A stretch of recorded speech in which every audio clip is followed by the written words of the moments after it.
2012 by Julia C., Nataly V., Suraj P., and Nikhil C. Hurricane Sandy, also called Superstorm Sandy, began on October 22nd and ended on November 2nd. Hurricane Sandy ended up being one of the most deadliest and most destructive hurricanes in 2012. Some of the places that were affected were Jamaica, Cuba, Haiti, Dominican Republic, Bahamas, and the United States. The main state affected, however, was New Jersey. Surges were peaked in this hurricane due to high tides and the full moon. The wind direction also peaked surges.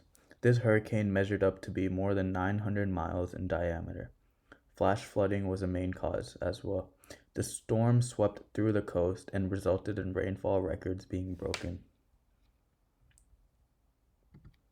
Some effects of the storm was that electricity was disrupted by the wind and rain. Climate change was responsible for the storm's surge being more severe.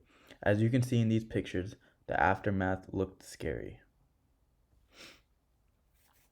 A study was also found that 64% of floods analyzed during 2010 and 2013 were affected by anthropogenic climate change through practices such as landscape modification, through urbanization, deforestation, and large-scale agricultural practices. A stunning $71 billion was generated by Sandy in economic damages. About 8.5 million people were left without power, and 147 people were killed. NYC schools also closed, leaving 1.1 million children out of school. Water from the Hudson River overtopped the sea walls and flooded most of the city, which resulted in about 20,000 residents being isolated from their home. About $900 million of damage was caused to the NYC-owned transportation.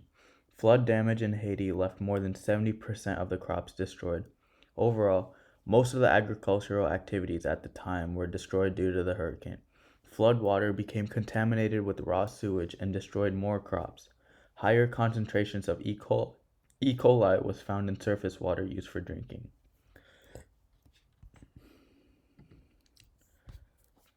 Due to this hurricane being very dangerous, people had to adapt.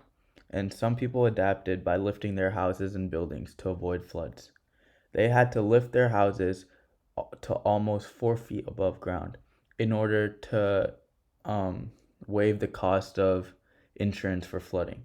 If they didn't lift their houses for above 4 feet at least, they would have to pay at least $31,000 a year for flood insurance. The premium drops to $7,000 if the home is at the new standard and falls to $3,500 if the house is built 2 feet higher. These were the effects of Hurricane Sandy, and these are our sources. Thank you.